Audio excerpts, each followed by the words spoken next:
A debt to save her life. You're too reckless to be trusted. The words cut through the air like a blade, leaving a gaping wound in my chest. It wasn't the first time my mother, Alice, had been difficult. But this felt different. My heart raced as I sat across from her, the very woman who had always been a force in my life, someone I both feared and resented in equal measure. But nothing in my past prepared me for her coldness today.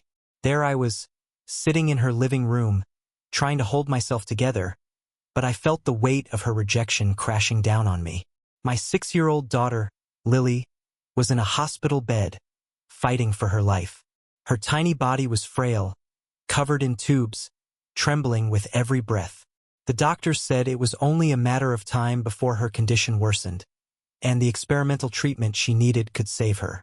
But it was expensive, far more than I could afford. I had already exhausted every possible resource. I sold my car, emptied my savings, and even maxed out credit cards just to scrape together enough money for her treatment. But even then, it wasn't enough. The bills were piling up. Desperation clawed at my insides as I looked at the hospital bills piling on the table in front of me. I was losing hope. Then it hit me. Alice had a retirement fund, one large enough to cover the entire cost. If she helped, Lily's life could be saved. But when I asked for her assistance, I was met with nothing but cold indifference. "Don't you dare," Alice said, her voice sharp as she stared down at her teacup. "This is your problem, not mine. You've made poor choices your entire life, and now you expect me to fix them? You want me to jeopardize my own future just to fix yours? You've always been selfish, Everett." I felt my breath catch in my throat as her words echoed in my mind. Selfish? I was only asking for her help to save my daughter's life. And yet here she was, refusing to even consider it. The more she spoke, the more I felt the weight of the years between us. Years of bitterness, disappointment, and distance. But this time it wasn't just about me. This time it was about Lily, my beautiful, innocent daughter. I tried to explain that this wasn't about my mistakes. It was about her granddaughter. But Alice dismissed me with a wave of her hand, as if my plea didn't even matter. And then, something inside me snapped. As Alice continued to lecture me, I noticed her tablet sitting on the coffee table, the screen glowing faintly. She was busy with her words, oblivious to the fact that I was watching her. Her password was an open secret, something she'd never bothered to change. My heart pounded in my chest as I glanced down at the device. I saw it. The login details to her retirement account. It was as if everything in that moment stood still.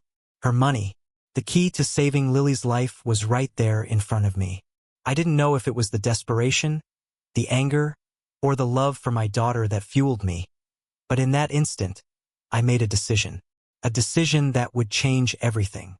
I didn't care about the consequences anymore. I never thought I'd be the kind of person who would consider stealing from my own mother. But as I watched Lily's chest rise and fall in shallow breaths, the steady beep of the heart monitor the only sound in the room, I realized one thing with terrifying clarity. Nothing mattered more than her life. The pain I felt in my chest, the deep, suffocating ache of knowing she was slipping away, was worse than anything I'd ever known. 3 months ago, it all started so innocently.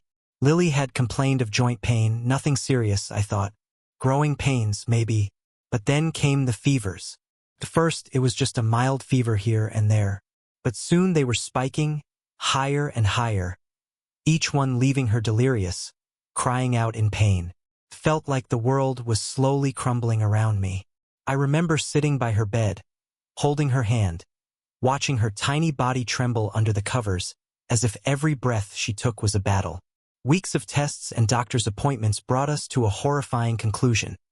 A rare autoimmune disease was attacking her organs. The regular treatments weren't working. They weren't even slowing it down. Every day, her condition worsened, and the doctors, even with their best efforts, couldn't give us a timeline anymore. The worst part? The only treatment that could save her was an experimental procedure that wasn't covered by insurance. And it came with a price tag of $150,000. I had already drained everything I had. My savings were gone. I sold my car, emptied my bank accounts, and maxed out every credit card I had just to scrape together a fraction of the cost. And yet, it wasn't enough. The hospital bills kept piling up, and the fear of losing her consumed me. Couldn't sleep, couldn't eat. How was I supposed to keep my promise to Lily that I would protect her? How was I supposed to be a father if I couldn't even save her life? Then there was Alice, my mother, cold, calculating. And yet, when I walked into her house and asked for help, I thought maybe, just maybe, she would come through for me this time. But I was wrong. "Everett, this is your mess," she said, barely looking up from the book she was reading. "You've made your bed. Now you lie in it. You want me to help you after everything you've done? After all the mistakes you've made?" Her words cut deep. It wasn't about my mistakes. It was about Lily, about my daughter who was lying in that hospital bed, barely holding on. I tried to explain, my voice shaking with desperation. "She's dying, Mom. This is her only chance. I need your help." But she wasn't listening. She didn't care. "You think I'm going to jeopardize my future, my retirement, because of your poor choices? You've always been selfish, Everett. You never listen. You never learn." Her words echoed in my mind, suffocating me. How could she be so heartless? How could she refuse to help her only granddaughter? But then, as I sat there in that cold silence, something caught my eye. Alice's tablet was on the coffee table, glowing faintly. She had always been careless with her passwords, never thinking I'd ever betray her trust. But in that moment, I saw it all. I saw the login details to her retirement account. The amount in that account? $500,000. Enough to pay for Lily's treatment and then some. Enough to save her life. The money was right there, sitting in front of me. All I had to do was take it. I knew it was wrong. I knew I could never undo it.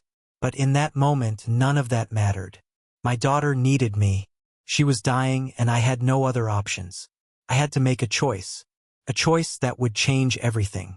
Before I share what happened next, the moment that forced me to make an impossible decision, let me ask you, my incredible viewers, have you ever had to fight for someone you love, even when the odds were stacked against you?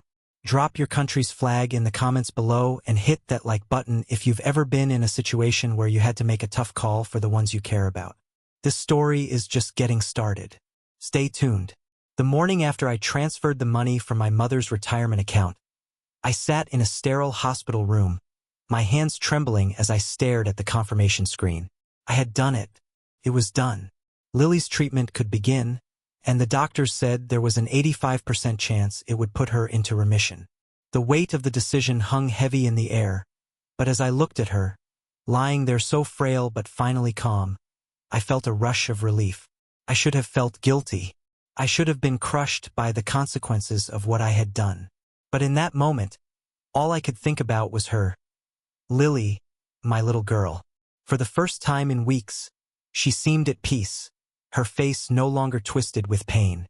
Her lips curved into the faintest smile as she opened her eyes and met my gaze. It was as though the light had returned to her. Couldn't help it. I smiled back, my heart swelling. The decision I had made, the one that haunted me, now felt like the only choice I could have ever made. If I had to do it all over again, I would, for her. But just as I let myself breathe a sigh of relief, the door to the hospital room opened with a force that made my pulse spike. There she stood, Alice, my mother. Her eyes were filled with something colder than anger, something I couldn't quite place. A mix of hurt, betrayal, and something darker. She knew. She knew what I had done.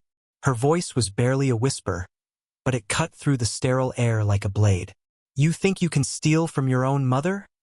she hissed, her voice quivering with fury. I stood there, frozen for a moment. How could she even say that? How could she look at me like that when Lily's life hung in the balance? But I knew this confrontation was coming. The only thing I hadn't prepared for was the intensity of her rage. I motioned for her to follow me into a private room, hoping to shield Lily from this storm. The tension was palpable as I led Alice down the sterile hospital corridors, my mind racing, my stomach in knots. Once inside the room, she didn't waste any time. "You've betrayed me," she spat, her voice shaking with a mixture of indignation and hurt. "This isn't just about money, Everett. This is about trust. You've destroyed what little was left of our relationship."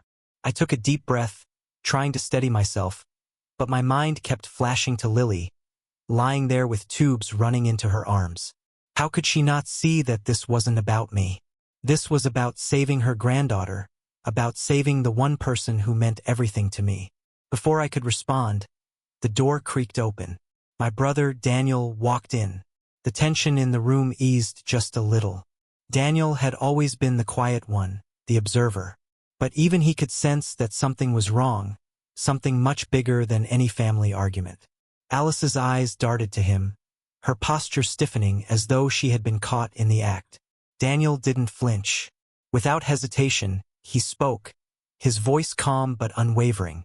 "Mom, it's time we talk about your own secrets." My heart skipped a beat. What was he talking about? Had he been keeping something from me too? Daniel pulled out a folder from his bag and opened it, revealing a collection of documents. There, in black and white, was everything. Signed papers, documents that were forgeries, bank statements with hidden transactions, evidence of financial manipulation that Alice had kept buried for years. The room went deathly silent. I stared at the papers in disbelief as Daniel explained how he had uncovered everything over the years. How Alice had built an empire of control using lies, hidden accounts, and forged signatures. Every penny she had amassed was gained at the expense of others, using manipulation and deceit. Alice stood there, her face ashen, her mouth opening and closing like a fish out of water. The walls of her perfectly constructed world were crumbling. In that moment, everything shifted. She wasn't the innocent, misunderstood woman she'd always pretended to be. She wasn't the righteous figure who held herself above us. She was just as guilty as I was, maybe even more so. Her eyes flickered from Daniel to me, and then she sank into a chair, her hands trembling. The truth, the one she had kept hidden for so long, was finally out. I stood there, my mind racing, my body tense. What was I supposed to feel in this moment? Vindication? Revenge? All I could feel was the crushing weight of everything that had led to this.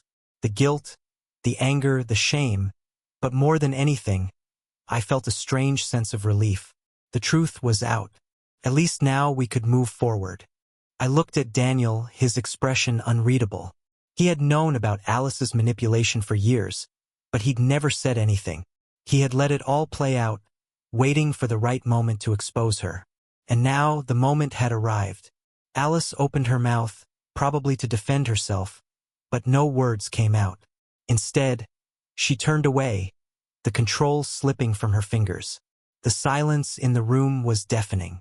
The world had shifted, and it was never going to be the same again. What happens next? Stay tuned for the next part of this journey. Trust me, you won't want to miss it. And don't forget, if you've ever felt the weight of family secrets or the pressure of making a life-altering decision, hit that like button and drop a comment below. I want to hear your stories. A week later, I found myself sitting in a cold, sterile room at the police station. Alice had pressed charges against me for the unauthorized transfer of money from her retirement account. My hands were clammy, and my heart pounded as I waited for the detective to return. 6 hours. 6 hours of explaining my actions, trying to justify what I had done. But it wasn't the theft that they focused on. It was something far bigger. The door creaked open, and the detective slid a folder across the table.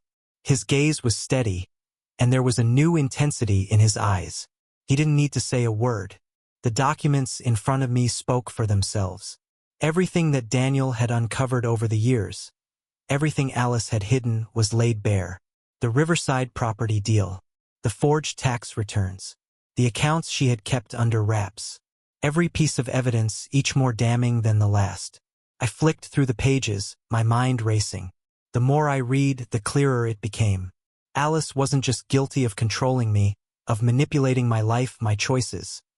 She was guilty of years of financial fraud, a web of lies so intricate that I could barely comprehend it. The more I saw, the more the weight of it all sank in. And then the revelation hit me. The money Alice had been hoarding, The money she had so desperately tried to protect. It wasn't even hers. The retirement fund she had used to control us all? It was a trust fund left to her and her grandchildren, to Daniel, Lily, and me. Alice had manipulated everything. She had kept us dependent on her, using money as a weapon, all while pretending to be the benevolent mother and grandmother. But now the truth had come out, and it was too late for her to stop it. As I sat there, staring at the papers in front of me, I thought about Lily. Her treatment was working. The fever that had racked her tiny body for months had finally broken. The doctors were optimistic for the first time in weeks. She was recovering, and I knew deep down that the decision I had made, the one that had haunted me, the one that had torn my family apart, had been the right one. Alice was still trying to justify her actions. She sat there in the police station, her eyes full of defiance, her voice trembling as she tried to explain herself, as though none of this was her fault. But in that moment, I realized something. The real victory wasn't in the money. It wasn't in taking from her what she had tried to hold over us for so long. No, the real victory was in finally breaking free from her control. I wasn't going to press charges. Not against Alice. No, I had something more important to do. I made sure that the money would be used to pay for Lily's treatment, to secure a future for Daniel and me. And as for Alice, she would have to live with the consequences of her own actions. She would have to reckon with the years of manipulation, the lies, and the control she had used to tie us all to her. The best revenge wasn't taking everything from her. It wasn't about stripping her of the money or the power she had once held. It was watching her face the truth. It was watching her struggle to rebuild the relationship with Lily, pretending to be the loving grandmother she had always claimed to be. But this time I saw through it. I saw the cracks in her facade, and I knew deep down that I had won. I had broken free from her. I had taken back control. And as I watched Alice try one last time to reconnect with Lily, I knew there was no going back for her. She had lost.